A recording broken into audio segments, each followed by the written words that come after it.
Hello दोस्तों, कैसे आप सभी। मैं हूं आपका दोस्त प्रदीप और स्वागत करता हूं गिरी ट्यूटोरियल के इस प्लेटफॉर्म पे।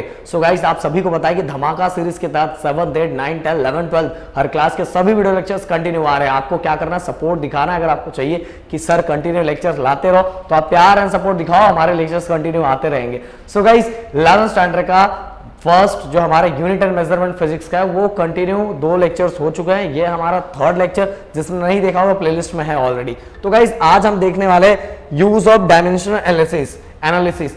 डायमेंशनल एनालिसिस का यूज क्या है, क्यों करते हैं, मैं आपको यहां बताऊंगा, प्रूफ करके दूंगा कि यूज उसका यूज है कि नहीं। एनालाइज डायमेंशन का यूज करके हम क्या एनालाइज कर सकते हैं, उसका क्या यूज है, चलो मैं आपको बताता हूं। पहला, first, to check the correctness of physical equation. जो हमें इक्वेशंस दिए रहते हैं वो सही है कि नहीं सही है, हम डायमेंशन का यूज करके पता लगा सकते हैं। चलो बताता हूं। जैसा मान लो ये एक इक्वेशन है, v equal to u plus a t. मुझे पता है, अभी आप सभी को पता है कि सर नहीं ये इक्वेशन सही है, बट ऐसा मैं मान लेता हूं नहीं, मेरे को कैसे आप कंफर्म कर रहे हो ये इक्वेशन सही है कि गलत है। तो मैं कर रहा हूं ना, मैं डायमेंशन का यूज करके बताता हूं ये इक्वेशन बिल्कुल सही है, क्योंकि इक्वल लिखा हुआ मतलब इस साइड का और इस साइड का दोनों आंसर जो भी डायमेंशन हो वो क्या आना चाहिए, सेम आना चाहिए। तो चलो सबसे पहले मैं v ले लेता हूं। v का मैं यहां डायमेंशन लिखता हूं LMT इस फॉर्म में। ओके, v मतलब क्या है गाइस, वेलोसिटी है। वेलोसिटी का यूनिट क्या होता है, मीटर पर सेकंड। मीटर पर सेकंड, मीटर मींस लेंथ होता है, तो एक लेंथ दिया हुआ था हमने L1 लिख दिया। पर सेकंड डिवाइड में इसलिए हमने -1 लिख दिया, मास तो है नहीं इसलिए 0 लिख दिया। अब ये हो गया हमारा equation number 1। Then guys u भी गाइस क्या है बताओ, u भी क्या है, वेलोसिटी है ना, इनिशियल वेलोसिटी है तो उसका भी सेम ही आएगा LMT। अब सेम इनिशियल वेलोसिटी, ये भी क्या होगा, मीटर पर सेकंड। मीटर पर सेकंड मतलब मीटर मतलब एक लेंथ और पर सेकंड मतलब -1, क्योंकि ये भी वेलोसिटी है और ये हो गया 0। अब u हो गया। अब बात करेंगे a और t की, दोनों एक साथ ही कर देता हूं, एक्सेलरेशन एंड टाइम दोनों यहां मैं अलग अलग लिखता हूं, ऐसा ऐसा। ओके, a देखो बताओ मुझे क्या है। a के लिए चलो LMT ऐसा लिख देते हैं। देन इसके बाद ये टाइम के लिए एक t लिख देते हैं LMT, और इसको दे देता हूं इक्वेशन नंबर 2, इसको दिया नहीं मैंने। अब एक्सेलरेशन का यूनिट, अगर यूनिट याद है ना तो डायमेंशन आप आराम से निकाल सकते हो। इसका यूनिट क्या होता है, मीटर पर सेकंड स्क्वायर। मीटर मतलब 1 मीटर दिया हुआ मतलब 1, तो ये एक लेंथ दिया हुआ है तो L1 दिखा हुआ है। देन इसका मीटर पर सेकंड स्क्वायर मतलब -2। ओके, पर दिया हुआ नीचे दिया हुआ इसलिए हमने -2 लिखा हुआ है। अगर ऊपर ही होता और s⁻² होता तो गाइस हम प्लस में लिखते, बट यहाँ डिवाइड में है इसलिए हमने क्या लिखा, -2, और यहाँ मास सही नहीं इसलिए 0 लिखा।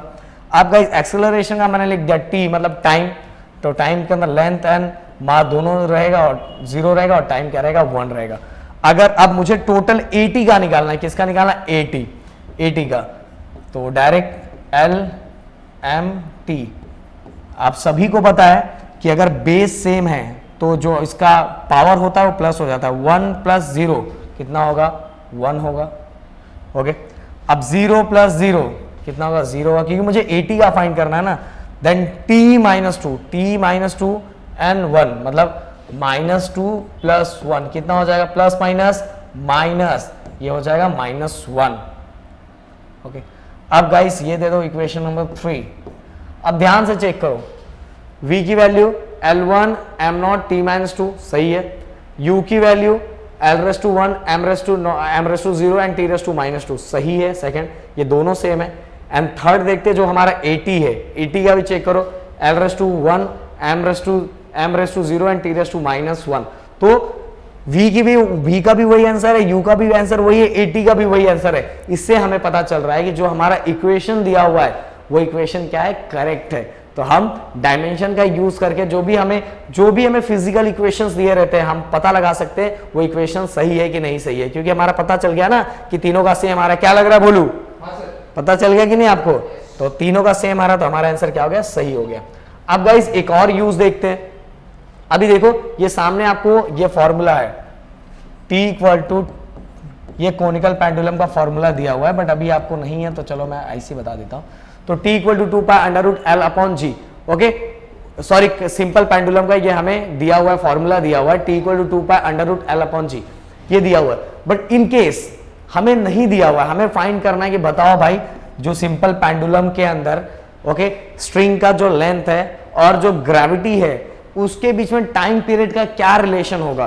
Time period proportional to L and T, मतलब अगर ऐसे दिया, ऐसा हमसे ऐसा पूछा जाए कि टाइम पीरियड और लेंथ एंड जी मतलब एक्सेलरेशन ड्यू टू ग्रेविटी में क्या रिलेशन है, ओके तो हम क्या लिखेंगे, let us find relation between t l and g. हमें नहीं पता है अभी, यहां देखो मैंने आपके सामने फॉर्मूले लिख दिए, तो हमें तो पता चल रहा है तो कांस्टेंट टर्म है, हमें मेन ये रिलेशन अभी हमें यहां दिख रहा है कि टाइम पीरियड ये डायरेक्टली प्रोपोर्शनल लेंथ को, और जो टाइम पीरियड है एक्सेलरेशन ड्यू टू ग्रेविटी को इनवर्सली प्रोपोर्शनल है, क्योंकि यहां आपको कंप्लीट फॉर्मूला लिखा हुआ है इसलिए दिखाई दे रहा है। बट आपसे कोई डायरेक्ट पूछे कि नहीं भाई मुझे बताओ कि जो सिंपल पेंडुलम है उसके अंदर जो स्ट्रिंग का लेंथ होता है उसके साथ इसका कौन सा रिलेशन होगा, डायरेक्टली प्रोपोर्शनल होगा, इनवर्सली प्रोपोर्शनल होगा, जी का क्या होगा, तो बोलोगे यार फॉर्मूला ही नहीं पता है। तो चलो हम डायमेंशन का यूज करके ये भी पता लगा सकते हैं कि डायरेक्टली प्रोपोर्शनल है कि इनवर्सली प्रोपोर्शनल, क्या रिलेशन है।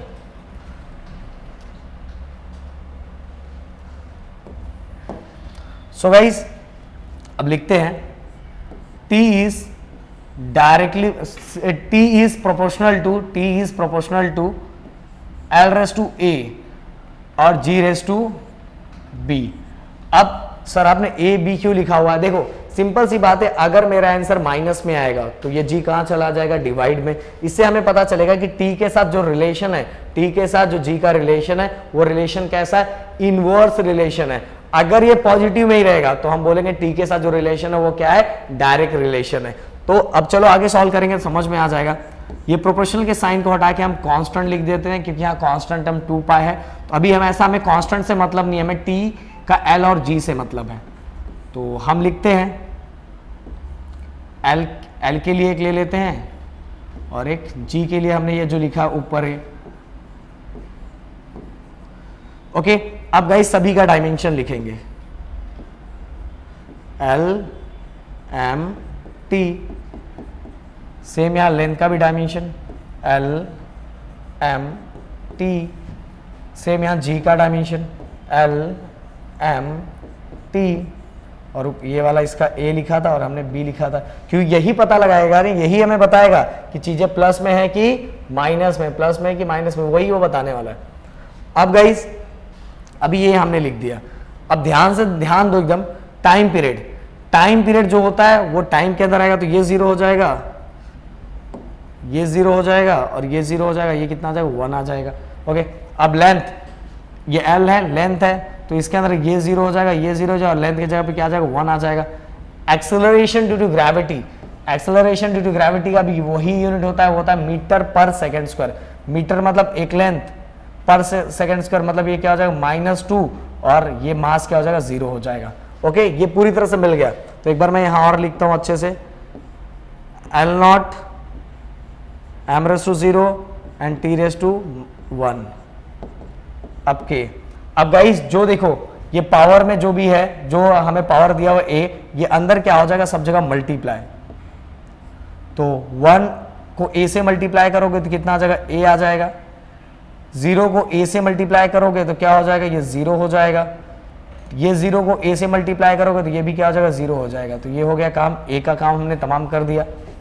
अब गाइस बात करते B की, फिर same to same 1 into B हो जाएगा।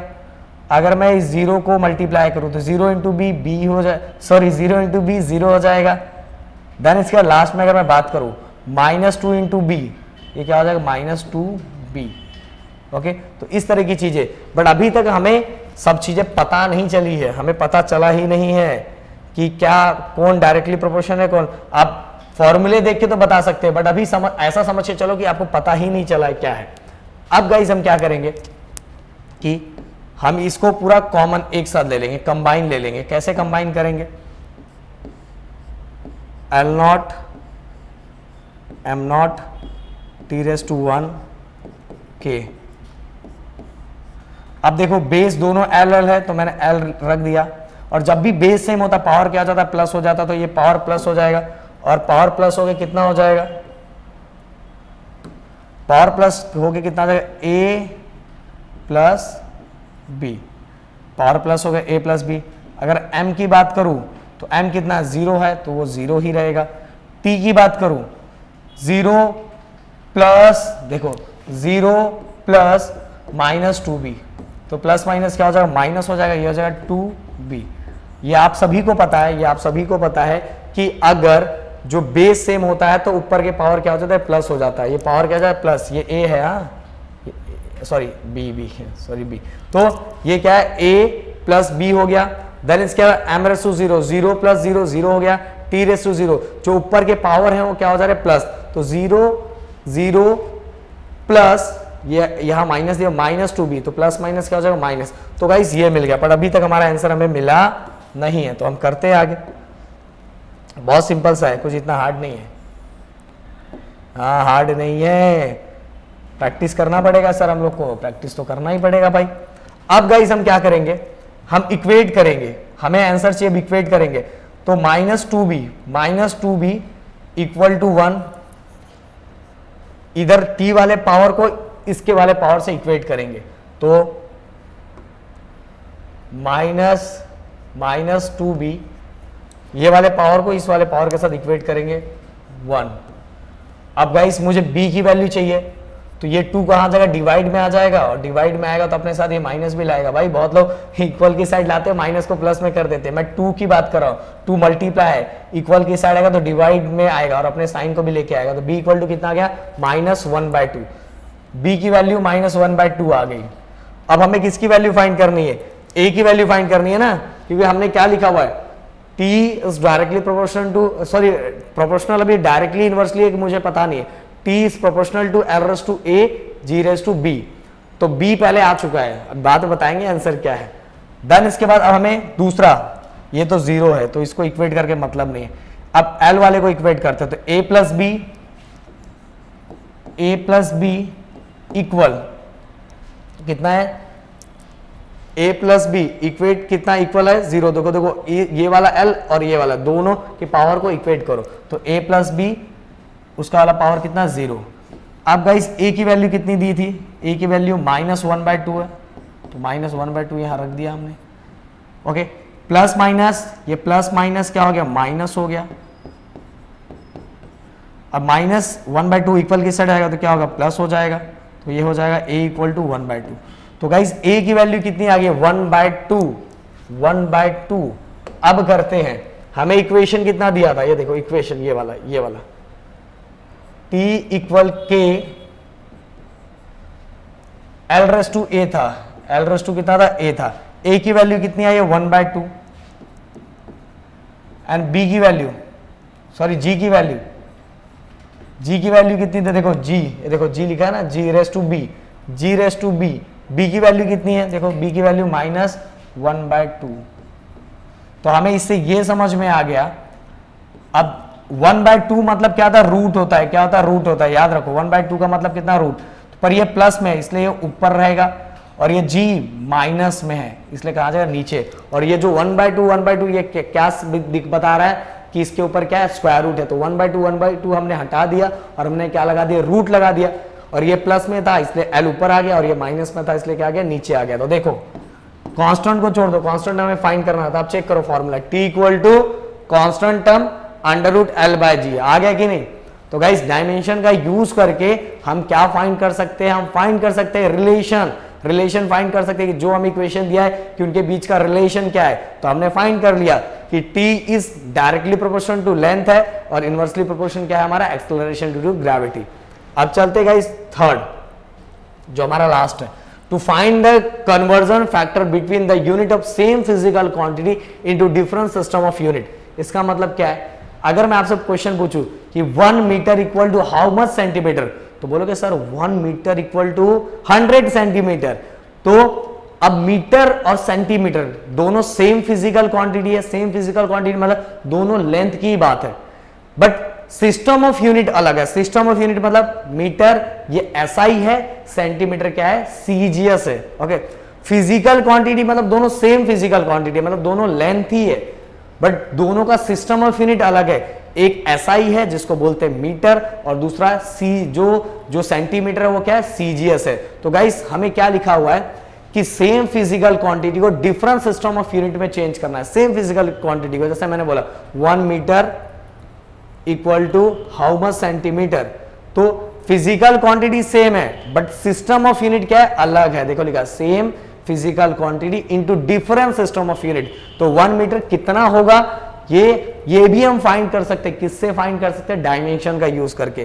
कैसे सर, चलो मैं आपको बताता हूं, एग्जांपल ध्यान से समझना। अब लेते हैं कि एग्जांपल ले लेते हैं प्यारा सा, आइए।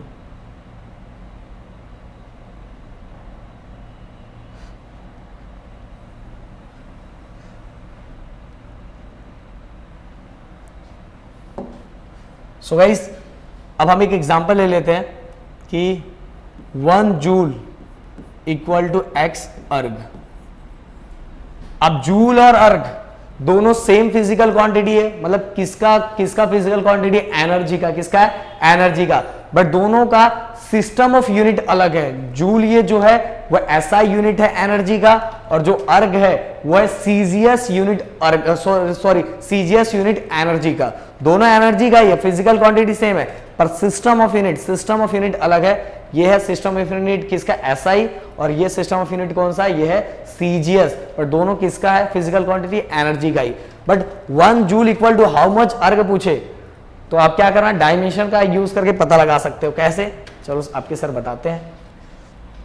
तो गाइस सबसे पहले डायमेंशन लिखते हैं। जूल ये किसका यूनिट है, एसआई यूनिट ऑफ एनर्जी है। तो एनर्जी का डायमेंशन क्या होता है, हम लिख लेते हैं। इस बार एम पहले लिखता हूं। अब बहुत लोग बोलते हैं सर एम क्यों पहले नहीं लिखते, लिख सकते भाई, कोई टेंशन थोड़ी है। चलो मैं लिख देता हूं M1 L2 T-2 and X।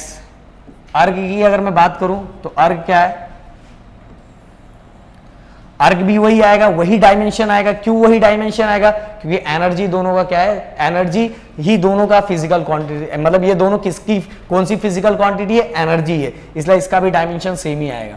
तो m⁻⁴ l⁻², t⁻²। ओके, अब गाइस हम क्या करेंगे, एकदम फोकस।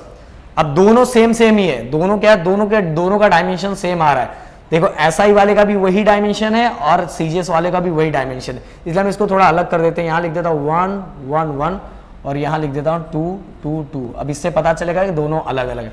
अब मैं क्या करूंगा, क्योंकि मुझे एक्स फाइंड करना है, तो ये कहां जाएगा, डिवाइड में। तो m⁻⁴ l⁻², t⁻², ये डायमेंशन है। और ये 1 1 क्यों दिया, क्योंकि दोनों अलग अलग दिखे इसीलिए। अब ये x फाइंड करना है, इसलिए ये कहां जाएगा, डिवाइड में आ जाएगा।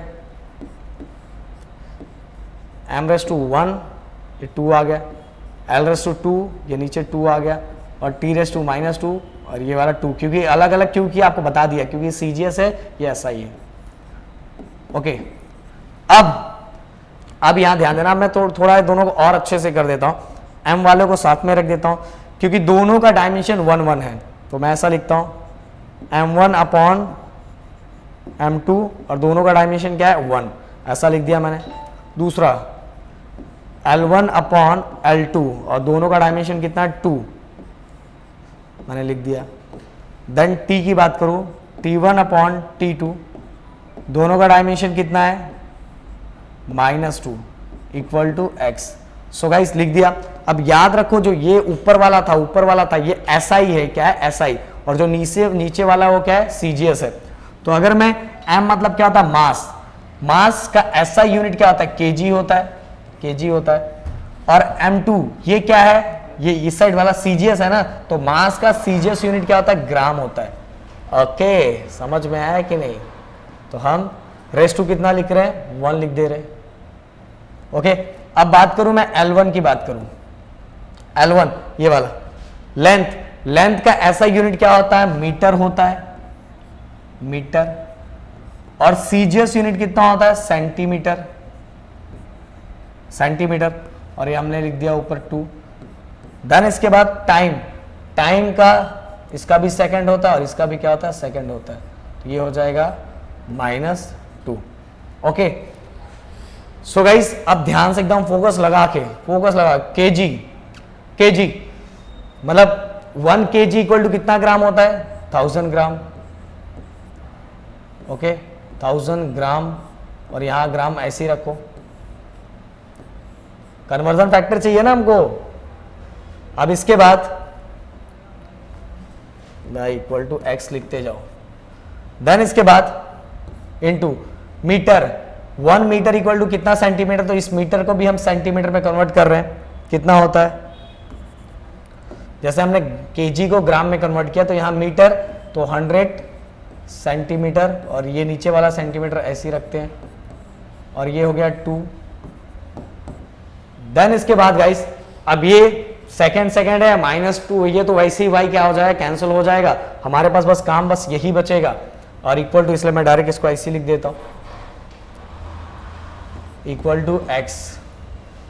ओके, अब गाइज अगर मैं इसकी बात करूं, ये ग्राम ग्राम क्या हो गया, कैंसिल, सेंटीमीटर सेंटीमीटर कैंसिल हो गया, तो 1000 इंटू, क्योंकि ये रेस टू 1 था ना, तो इसका तो वैल्यू वही रहेगा।